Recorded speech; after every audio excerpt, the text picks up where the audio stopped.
నమస్తే అండి, నేను వాణి. నా ఛానల్ ఫస్ట్ టైం చూస్తుంటే ప్లీజ్ సబ్స్క్రైబ్ చేసుకోండి, లైక్ చేసి షేర్ చేయండి.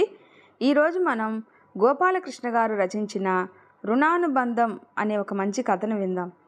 రమణ భార్య రాజ్యం సవతి తల్లి అయిన కన్న తల్లిలాగా మురళిని పెంచింది.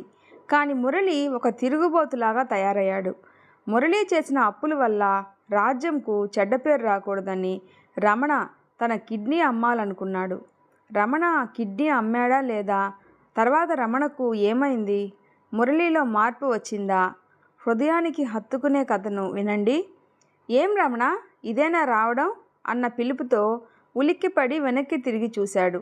ఎదురుగా ఎప్పట్లాగే చేతిలో ఒక బడ్డు పట్టుకొని చెవిలో తిప్పుకుంటూ కనిపించాడు శంకరం. ఇక్కడే ఉన్నావా బావా? ఆప్యాయంగా పలకరించాడు రమణ. శంకరం పక్కనే చెట్టు కింద ఉన్న సిమెంట్ దిమ్మె మీద సర్దుకొని కూర్చుంటూ ఏంటి విశేషాలు అడిగాడు చిన్నగా గొణుకుతున్నట్లు. ఏమన్నారు ఇంట్లో? ఇయర్బడ్ జోబులో పెట్టుకొని నిర్లక్ష్యంగా అతని వైపు చూస్తూ అడిగాడు శంకరం. ఇదేమైనా శుభకార్యమా బావా? వెళ్ళిరమ్మని చెప్పడానికి నేనేమీ ఇంట్లో మాట్లాడలేదు.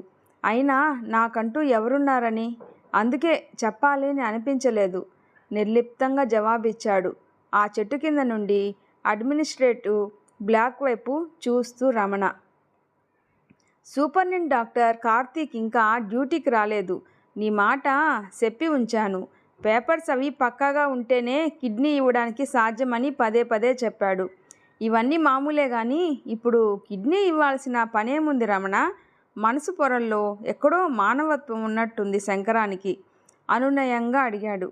ఇంట్లో పరిస్థితులు బాగాలేవు బావా, కొంచెం డబ్బులు ఎక్కువ ఇప్పించు. నీ కమిషన్ పోను నాకు 1,00,000 రూపాయలు కావాలి అన్నాడు రమణ.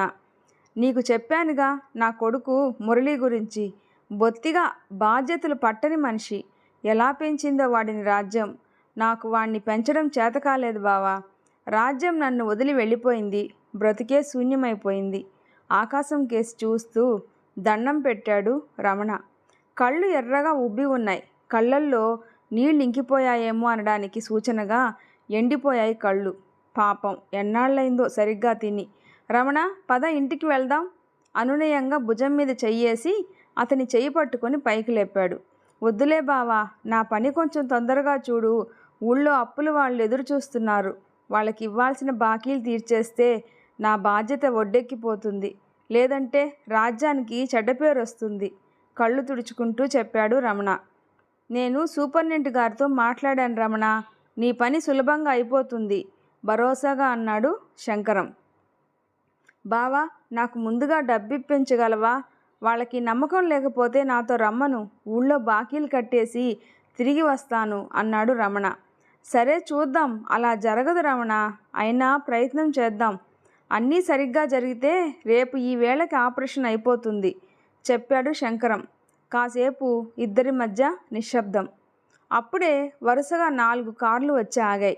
డాక్టర్ కారు దిగి లోపలికి గబగబా నడుస్తూ ఉంటే వెనకాలే మరో 2 మగవాళ్ళు, ఆ వెనకాల 2 ఆడవాళ్ళు నడుస్తూ లోపలికి వెళ్ళారు. ఇదిగో శంకరం, సూపరింటెండెంట్ గారు నిన్ను రమ్మన్నారు. కారు డోర్ లాక్ చేస్తూ చెప్పాడు డ్రైవర్ సింహాచలం. ఇప్పుడే వస్తాను. ఇక్కడే ఉండు రమణ. జవాబు కోసం ఎదురు చూడకుండా లోపలికి పరుగు లాంటి నడకతో వెళ్ళాడు శంకరం. రమణ ఆలోచనల్లో మునిగిపోయాడు. పోయినసారి హాస్పిటల్కి వచ్చినప్పుడు తనకు పరిచయం అయ్యాడు శంకరం. భార్యని హాస్పిటల్కి నడిపించి తీసుకువచ్చిన రమణ దగ్గర అందరిలాగే డబ్బు పుచ్చుకొని బెడ్ ఏర్పాటు చేశాడు. కానీ తెలియకుండానే శంకరంకి దగ్గర అయ్యాడు రమణ. రమణ నెమ్మదస్తుడవడం కారణం కావచ్చేమో. రమణ భార్య రాజ్యం శవాన్ని మార్చురీ వ్యాన్లో తీసుకెళ్తూ ఉంటే ఎన్నో చావులు స్వయంగా చూసిన శంకరం చలించిపోయాడు. అతనికి తెలియకుండానే కన్నీళ్లు వచ్చి తుడుచుకోవడం కూడా మర్చిపోయి అలాగే ఉండిపోయాడు. భార్యని గురించి రమణ చెప్తూ ఉంటే ఆమెలో మంచితనాన్ని మనసులోనే మెచ్చుకున్నాడు.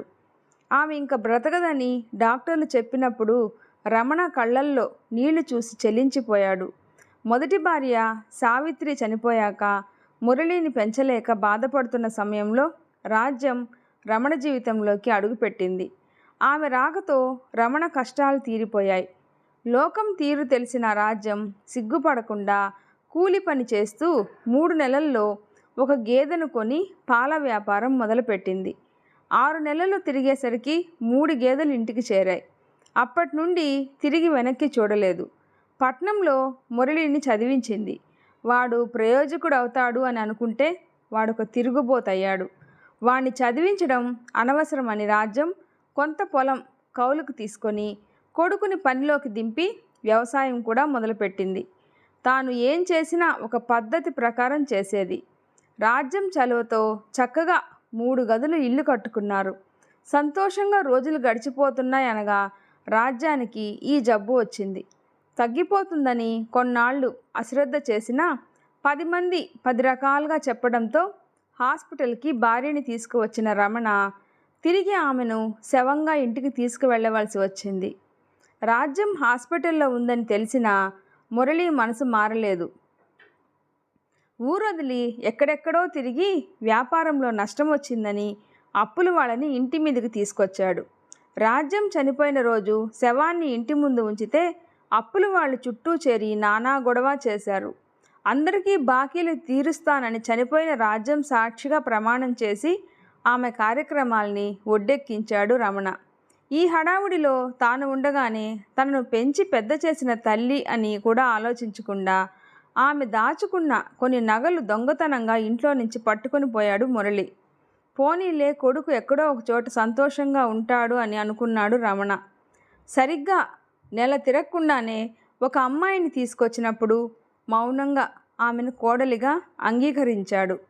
తనకు తెలియకుండా కొడుకు కోడలు కలిసి ఇల్లు తాకట్టు పెట్టిన రోజున రమణ తట్టుకోలేకపోయాడు. కొడుకు మీద మొదటిసారి చేయి చేసుకున్నాడు. అడ్డొచ్చిన కోడల్ని కూడా వదల్లేదు. దాంతో పంచాయతీ జరిగింది. ఊళ్ళో పెద్దలు మురళిని అతని భార్యను సమర్థించి సర్దుకుపోవాలి కానీ కుటుంబాన్ని రోడ్డున పడేయకూడదని రమణకి హితబోధ చేశారు. ఇల్లు రమణ చేయి జారిపోయిందని తెలిసిన అప్పుల వాళ్ళు మళ్ళీ రమణ మీద పడ్డారు. అప్పులకి తనకి సంబంధం లేదని రమణ ఎంత మొత్తుకున్నా వాళ్ళు ఒప్పుకోలేదు. సరికదా, చనిపోయిన రాజ్యం మీద నిందలు వేయడంతో భరించలేక తానే అప్పులు తీరుస్తానని మాటిచ్చాడు. వ్యవసాయం చేయడం కూడా చేతకాని రమణ కూలో నాలో చేసి అప్పులు తీర్చుదామంటే అదేమీ జరిగే పని కాదని అర్థమైంది. దిక్కుతోచని రమణ ఊరి మొదట్లో ఉన్న రామాలయం దగ్గర కూర్చొని ఉండగా పేపర్ చదువుతున్న పోస్ట్ మాస్టర్ ద్వారా తెలుసుకున్నాడు కేజీహెచ్లో కిడ్నీ కోసం ఎదురు చూస్తున్న పేషెంట్ ఉన్నారని. శంకరాన్ని కలిసి తన సమస్య చెప్తే ముందు ఒప్పుకోలేదు. కానీ కమిషన్ ఆశ చూపించేసరికి సూపరింటెండెంట్తో మిగిలిన అధికారులకి రమణ విషయం చెప్పి తన టాలెంట్తో వాళ్ళని ఒప్పించాడు. తర్వాత పరీక్షలన్నీ చేయించి రమణ కిడ్నీ పనికొస్తుందని తేల్చాక రమణ ముఖంలో ఆనందం చూసి శంకరం ఆశ్చర్యపోయాడు. రాజ్యానికి వచ్చిన చెడ్డ పేరు పోతే అదే చాలు, నా శరీరం అమ్మేసి అప్పులు తీర్చేసిన ఆమె రుణం నేను తీర్చుకోలేనిది అన్నాడు. ఇదిగో బాబు, ముందే చెప్తున్నాం, ఆపరేషన్ అయ్యాకే నీ డబ్బిస్తాం చెప్పాడు ఒక లావుపాటి ఆయన నిర్లక్ష్యంగా. మా నాన్న గురించి మేమేమీ ఆలోచించడం లేదు. నువ్వు కూడా ఏదో అవసరాల్లో ఉన్నావని, నీకు కూడా సాయం చేసినట్లుంటుందని మేము కిడ్నీ తీసుకుంటున్నాం. అతని మాటలు రమణకి చివుక్కుమనిపించాయి. నాకు డబ్బులు ముందే కావాలని నేను చెప్పానండి. మీరు ఏం మాట్లాడుకున్నారో నాకు అనవసరం. నాకు 1,00,000 రూపాయలు ఇస్తే మా ఊరు వెళ్ళి బాకీలు కట్టేసి వస్తాను. అప్పుడు ఆపరేషన్ పెట్టుకోండి. మీకు నా మాట మీద నమ్మకం లేకపోతే నాతో రావచ్చు అన్నాడు రమణ. ఇక్కడ పేషెంట్ పరిస్థితి బాగోలేదంటే నీ మాట నీదే తప్ప మేం చెప్పేది వినవేంటి విసుగ్గా అన్నారు. డబ్బు ఇస్తే ముందే తీసుకొని నువ్వు వెళ్ళిపోతే ఎలా అడిగింది ఒక ఆవిడ. అదేంటమ్మా అలా అంటారు, నేను ఎక్కడికి వెళ్తాను, పోనీ నాతో ఎవరినైనా పంపించండి మీకు నమ్మకం లేకపోతే అన్నాడు రమణ. సరేలే, రేపు ఉదయం వెళ్ళి వద్దాం చెప్పారు ఒకరు. బహుశా అతను పేషెంట్ ఆఖరి సంతానమేమో. ఆపరేషన్ రేపు సాయంత్రం అన్నారుగా, ఇవాళే వెళ్ళొద్దామండి. నేను అప్పులు తీర్చేస్తే రాజ్యానికి ఇచ్చిన మాట నిలబెట్టుకున్న వాడినవుతాను చెప్పాడు రమణ. రమణ చెప్పినట్లు అప్పటికప్పుడే బయలుదేరి కారులో అతని ఇంటికి చేరుకున్నారు. రమణను చూసి చాలామందే పలకరించారు. రమణ మంచి హుషారుగా ఇంట్లో అడుగుపెట్టి కొడుకుని కోడల్ని వచ్చిన వాళ్ళకి పరిచయం చేశాడు. తర్వాత ఊళ్ళో 10-15 మందిని కలిసి బాకీలు తీర్చేశాడు. ఏంటి రమణ, చాలా హుషారుగా ఉన్నావు? పలకరించాడు చిన్నప్పటి స్నేహితుడు రాజు. ఏం లేదురా, ఊళ్ళో మురళి పెట్టిన బాకీలన్నీ కట్టేశానుగా, చాలా సంతోషంగా ఉంది ఇవాళ. బంధువులు వచ్చారు, రేపు వైజాగ్ వెళ్ళాల్సిన పని ఉంది. ఒక వారం రోజుల్లో వచ్చేసి ఇక్కడే ఏదో ఒక పని చేసుకుంటాను చెప్పాడు. వెళ్దామా? తనతో వచ్చిన ఆ పేషెంట్ కొడుకు చెప్పడంతో అతనితో కలిసి కారు ఎక్కాడు. రాజు తననే చూస్తూ ఉండడంతో కారులో నుంచి అతనికి చెయ్యి లూపుతూ వీడ్కోలు పలికాడు. రాజు రమణనే చూస్తూ, ఆహా, అదృష్టం అంటే నీదేరా రమణ. భార్య పోయినా బాదర బందీలు లేని జీవితం రా నీది. ఇవాళ హాయిగా కారులో తిరుగుతున్నావు అనుకున్నాడు. రమణ కారు ఊరు దాటుతూ ఉంటే ఊరు గుర్తొచ్చి ఒక్కసారి కళ్ళల్లోంచి నీళ్లు సుడులు తిరుగుతూ తెలియకుండానే చేతి మీద వెచ్చగా జారిపడ్డాయి. మీ ఊళ్ళో మీకు మంచి పేరుంది కదా, ఇప్పుడు కిడ్నీ అమ్ముకోవడం దేనికి అడిగాడు అతను. నా భార్య రాజ్యం ఉన్నన్న రోజులు రాజాలాగా బతికాను. మా మురళి ఊరంతా అప్పులు చేసి జల్సాగా బతకడం అలవాటు చేసుకున్నాక తాను కష్టపడి సంపాదించి కరిగిపోయింది. మాయదారి క్యాన్సర్ ఆమెను తినేసి నన్ను మిగిల్చి అనాథను చేసింది. కొడుకు చేసిన అప్పు మీ దయవలన తీర్చేసి రాజ్యంకి చెడ్డ పేరు రాకుండా చేయగలిగాను. ఇప్పుడు నా జీవితానికి ఏ చింత లేదు. రమణ గొంతులో దిగులు స్పష్టంగా కనిపిస్తుంది. ఇద్దరూ హాస్పిటల్కి చేరుకునేసరికి రాత్రి 8 గంటలు దాటిపోవడంతో ఆపరేషన్ చేయాల్సిన డాక్టర్ మర్నాడు ఆపరేషన్ చేద్దామని చెప్పి రమణ తీసుకోవాల్సిన జాగ్రత్తలు చెప్పారు. ముందుగా అనుకున్నట్టు మర్నాడు ఉదయాన్నే డాక్టర్స్ వచ్చి సర్జరీ చేసి వెళ్ళిపోయారు. రమణకి మెలకువ వచ్చేసరికి ఒక జనరల్ వార్డులో పెట్టారు. పేషెంట్ వాళ్ళు ఎవరు వచ్చింది చూసింది లేదు. రమణకి మెలకువ వచ్చేసరికి ఎదురుగా శంకరం, రమణ, ఇందాకే నీ కొడుకు వచ్చి చూసి వెళ్ళాడు అన్నాడు. హాస్పిటల్ అంతా తిరుగుతూ అడుగుతూ ఉంటే ఎవరో ఏమిటో అని వివరాలు అడిగాను చెప్పాడు శంకరం. కిడ్నీ అమ్మిన విషయం చెప్పావా అడిగాడు రమణ. లేదయ్యా, అనారోగ్యం అని ఆసుపత్రిలో జాయిన్ అయ్యావని, నీకెవరూ లేరని చెప్పావని అన్నాను. మీ నాన్న అంటున్నావు కాబట్టి ఖరీదైన వైద్యం కోసం ఇంకా ఎక్కడైనా జాయిన్ చేయమని అన్నాను. ఇతను నన్ను కన్న తండ్రి కాదు, తెలిసిన ఆయన. నా చిన్నతనంలో పక్కింట్లో ఉండేవాడు. అప్పుడు నాకు తెలిసి తెలియని వయసులో నాన్న అని పిలిచేవాడిని. అలాగే అలవాటైపోయింది అంటూ తప్పించుకొని వెళ్ళిపోయాడు. మళ్ళీ వస్తానని, ఏదైనా విషయం ఉంటే ఫోన్ చేయమని. ప్రైవేట్ హాస్పిటల్లో వైద్యం చేయించే స్థితిలో లేనని చెప్పాడు రమణ అన్నాడు శంకరం. రమణ కళ్ళల్లో నుంచి 2 కన్నీటి బొట్లు కారి బెడ్ మీదకి పడిపోయాయి. నీకు మెలకువ వస్తే బలానికి పళ్ళు అవి కొనుక్కోవడానికి వాళ్ళు 10,000 ఇచ్చారు. నిజానికి మాలాంటి వాళ్ళ చేతిలో పడితే డబ్బు విషయం కదా, సులభంగా మోసం చేస్తారు రమణ. కానీ ఎందుకో ఆ రోజు మీ ఆవిడ్ని చూశాక నాకు నా చెల్లెమ్మని చూసినట్లు అనిపించింది.